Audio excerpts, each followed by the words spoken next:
We are live. All right, welcome, Iona. Iona, all the way out in beautiful Glasgow. How are you doing today? I'm well, thanks, Nick. Awesome. You got your questions lined up? I do. I know you're excited to dive in, so let's just dive in and go for it. So what's the first thing you want to dive into? Awesome. Okay, so I get so excited about a windfall. I love playing the lottery, and I love just, we had a windfall last year, and it was the best feeling I've ever had in my life. Like, it was so exciting. So I'm trying to, not trying, obviously, but I'm really interested in making it happen again. So I'm wondering, from your opinion and your perspective, what the best way to allow that again. Oh, that's a good question. I think people are going to love this question because it feels like it's a very common thing that people are after. I would say the biggest thing that prevents windfalls is like the desperation or the need or like the strong desire of like, oh, I need that thing so that it changes my life, right? And people forget that vibrationally, if your vibration is non-windfall or struggle, and you want the windfall to bring you a life of ease and freedom, it's never going to happen from here because you need to be at ease and freedom in order to be a vibrational match to the windfall. So that's one thing to be aware of. The second thing to be aware of is do it for the fun and the pleasure of the game. So if it is the lottery, my best lottery streak, this was probably 4 or 5 years ago now, I won on like something like 10 out of 12 tickets. And no ticket was more than $20. But once I realized that, holy crap, like this is working, like I'm doing it, then I couldn't do it anymore, right? Because then I put that pressure on myself of, oh, I can't screw this up, right? So I think the key thing is doing it for the fun and the excitement of the activity itself, not for the outcome. So play the game for the joy of the game. Those are, I would say, the two top tips that would come to mind for the windfall. Amazing. I love numbers, and I love numbers and sequences. So I always get really excited picking my numbers, looking at the numbers, looking at the amount of money that's there, that's the win that week or month or whatever. I get really excited about seeing the numbers, and whenever I get like a 333 or a 444 or something like that, it gets me really like, yay. And the other thing too is a lot of people think it's about intuiting what the numbers are going to be, but it's not. What it is, it's about you creating a state of knowingness and choosing this is what the numbers are going to be. So it's about creating knowingness, creating confidence. So it's not about intuiting what they're going to be, which is guessing and hoping, but it's literally about choosing.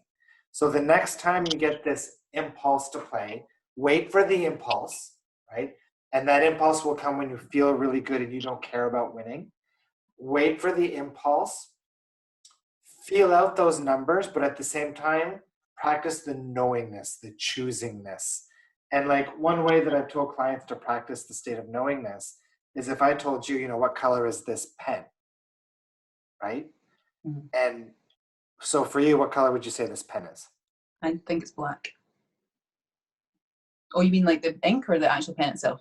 Any part. So this pen, I would say, is probably gray. Silver.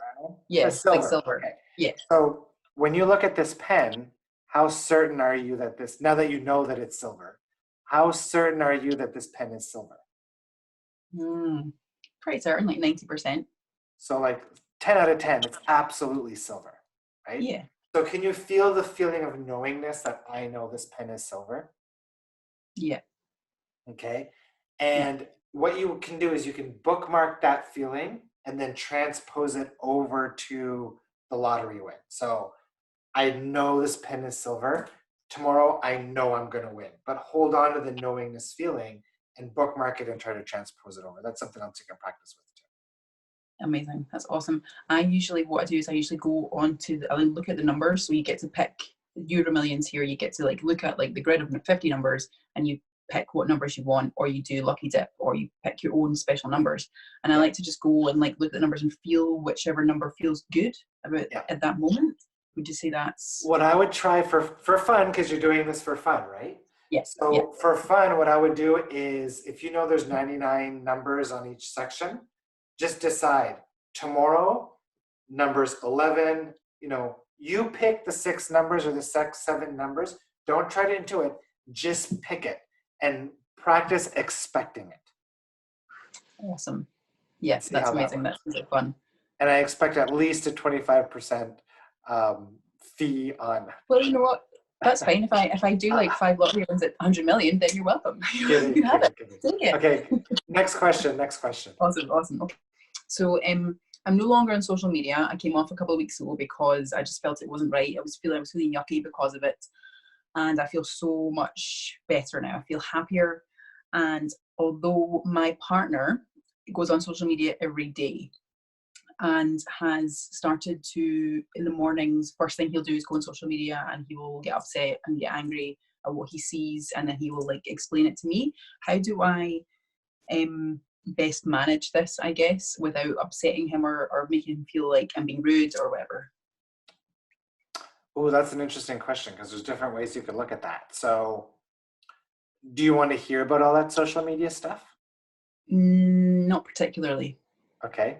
And what would happen if you said, and I don't know his name, but let's say Mark, if you said, look, Mark, I got off social media because I don't want to hear all that crap. It drags me down. It doesn't feel good.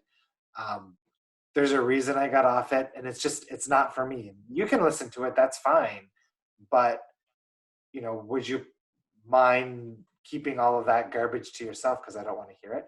If you approached him in a nice kind of way like that, not that that was the nicest kind of way, but if you communicated that to him, what would his response be?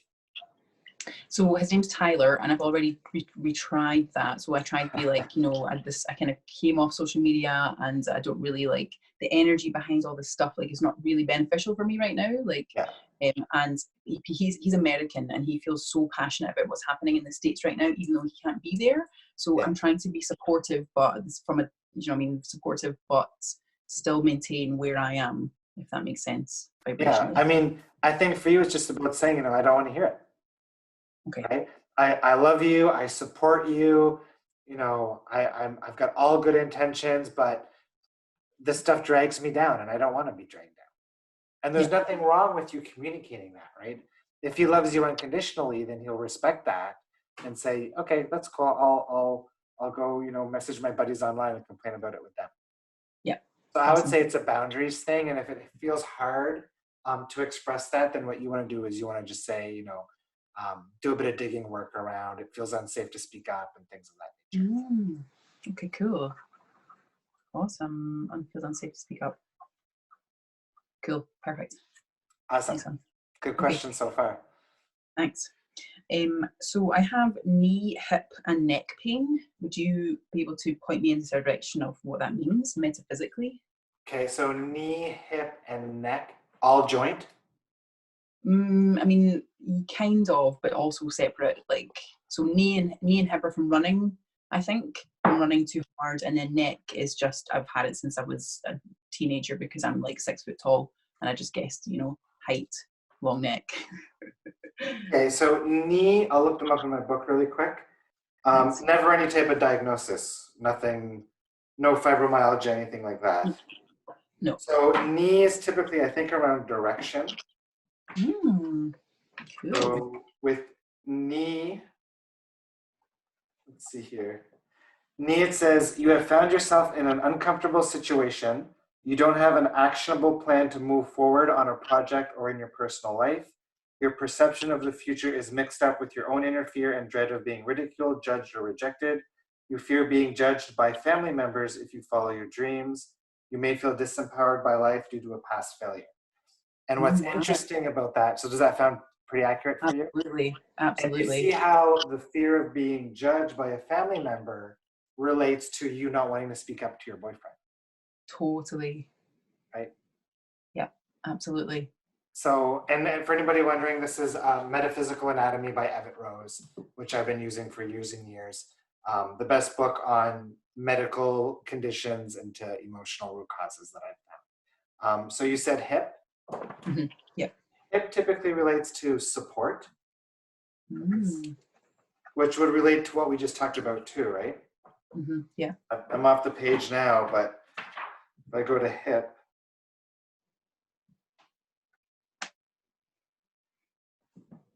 so it says with hip, you walk with anger and frustration. You may be suppressing childhood trauma where you had to watch your every action or step. You fear making decisions as you don't know what the consequences will be or how influential people will respond. Yeah. You see how that ties into the boyfriend thing again? Yeah. And then I would say with the neck is typically stress, pressure, not good enough. Oftentimes it relates to feeling the fear of being judged by other people, which again ties into the same thing. So I would say the vibrational root cause relates to those things. Okay, that's excellent. Thank you so much for that. Awesome. I've got that book on my birthday list, my birthday present list for this year. So I'm definitely buying that or getting that. Perfect. Awesome. Yeah. Okay, cool. And those things all, like, that was amazing actually, because those are things that I've been doing a lot of freedom formula and belief tree processes on this past couple of months. So I feel like I'm chipping away at them slow by slow. And I am making progress with them, like in terms of like the hip and the neck and the knee aren't as bad as they were, say, like 3 months ago. I was just wondering if there was anything else that might be there that. I would say belief tree process. For those specific ones, belief tree process. And then other indicators is you can go back to like when your knee first started bothering you. And if there was a specific circumstance, something going on, causing a lot of emotional charge, then you want to clear out and work through those emotions and whatever that circumstance brought up. Totally. I was literally pounding the pavement for like a good year, just trying to like run away from, just like run so hard, not wearing the right shoes, just like all of the stuff. So yeah, that's awesome. Totally. Amazing. Thanks. Okay. Awesome. Cool. So my next question is, I am really excited about the possibility, the ideas, the unfolding of learning to fly and buying a seaplane so that I can traverse the islands of Scotland in my little plane, and also buying and rebuilding Scottish castles for the new paradigm. And I can totally see it. Like, I think about it every day. It doesn't stress me out as to why it's not happened yet. I'm learning to get excited about the unfolding of it. I'm just wondering how I can like speed, if you know any way I can like speed these up. I would say be satisfied with the vision and the dream. So like you've heard my mega yacht manifestation from last year. I talked about that in the collective. So same kind of thing. Watch YouTube videos of these castles and indulge in the fact that these castles exist. So anything that you can do that's going to put you in the vibration of appreciation and pleasure around these castles will help speed things up, and kind of not caring that it's not here yet. Those would be the biggest things. If you plan on buying a castle, start shopping now. Start doing everything you would be doing as if you already had the money in the bank to buy your castle. So take all the action steps as far as you can take them. Okay, awesome. And that really works as well, because I got my sailing certificates like for yachts like a couple of years ago, and that was like a breeze. Like, do you know what I mean? Like, it happened so naturally. So I'm really excited to kind of, with the flying thing, I'm really excited to witness the unfolding of that. And someone in the collective contacted me about being a pilot and saying, hey, she lives in Scotland, she's in Edinburgh, and she was like, hey, if you want. Yeah, totally. I was like, yes, this is so exciting. Have you connected with her? I have, yeah. Awesome. Yeah. Good. Yeah, so good. So exciting. Okay, so I have strong communication with those in non-physical. Can you help me to better understand this so that I can communicate it better with myself and those in physical about it? Okay, so for you, is it a form of channeling? So in what way do you connect with the non-physical? So it's usually when I go into people's houses. So it's houses. So I get like I would call it clairvoyance or clairsentience. Like I hear and see and feel the presence of other people who are not in non-physical, and I can communicate with them, and I don't get freaked out. I find it like having a conversation with a person in physical, and I like to help people with that kind of communication between the two. And I'm actually working on a business just now doing that. So awesome. I would say just do it. Okay. right? Just keep doing it. The more you do it, the more you give yourself permission to do it, and the more you're in alignment, the stronger that connection is going to get to. So anything that's going to hold you back is resistance, either holding back the connection or holding back from people coming to you asking for those services if that's what you're offering. So one exercise you could do is just write down, let's call it being a house medium or whatever you want to call it. So being a house medium feels unsafe because, and then write all the reasons that show up, and then use the belief tree process on those things and clear out all those fears. Okay, cool. So do you know exactly what is your perspective on what's on the non-physical then, and what's happening there? Everything exists, right? So I think that my perception of inner being and spirit guides, I think source is all one and the same. I think source creates these personas of individuals in the non-physical so that our mind can better comprehend and digest communicating with the non-physical, because our mind, it's much more logical and rational to have a conversation with a non-physical human than it is a bubble of energy, right? So I think that source creates different personas based on who you are and what your belief systems are and what feels good for you. Does that make sense? Yeah, absolutely. And I communicate with many balls of energy, but people don't get that. So I Right. have to put a face to it. Totally. So I think source has the ability to come through to us in whatever ways is most congruent for that interaction with them. Cool. Okay, awesome. Yeah, Thank you. just keep doing it. Keep doing it. Okay.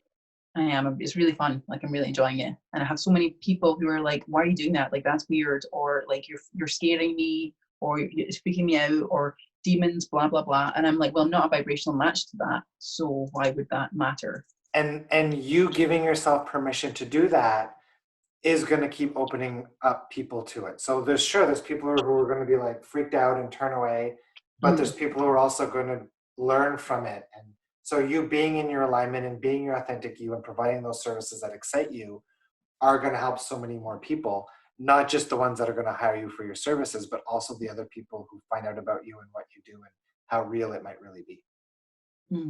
Awesome. Great. Okay. Awesome. Cool. How are we doing for time? Yeah, we can do another one. Let's do one more. Oh, okay, cool.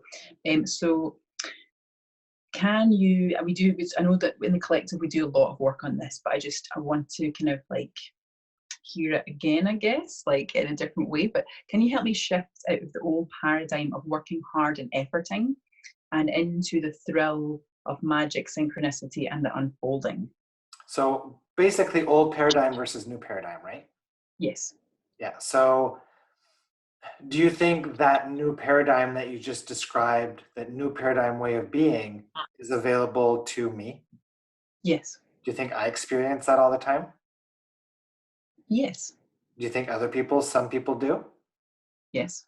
Do you think those that do just have a horseshoe up their ass, or do you think that that's something that's available to everyone?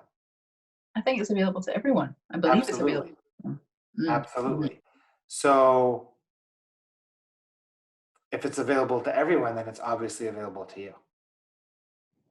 Yeah. It's just a matter of unlearning what society has taught us about effort and hard work and practicing that alignment muscle, practicing that ability of letting go, practicing being a vibrational creator versus an old paradigm creator of relying on that effort. And the more you experience it, the more you'll see how powerful it is and the more of it you'll let in. Yeah, and I think absolutely. you're right, being in the collective and doing the work that you're doing, you're right in the right place for all of that. So just keep it up, especially the clearing work. The clearing work is what leads to the big results more than anything. So you're totally on the right track. Amazing. Yeah, I feel it. I definitely feel it. And I feel like it's like everything's like Tetris. It's just all like falling into the right blocks at the same time. Since I came across your video on YouTube and then found the collective and then the book and all that kind of stuff, like it's all just kind of like, and then connecting with people in the collective has just been so much fun. And I'm Absolutely. like, Yeah. And with the collective, like we're hitting the 1 year mark this week. So what you're going to see is you're going to see that momentum of people who've been around for a while. Like you'll notice it's really picking up. Um, yeah, so it's really fun to watch. yeah, that's really cool. Congratulations. That's awesome.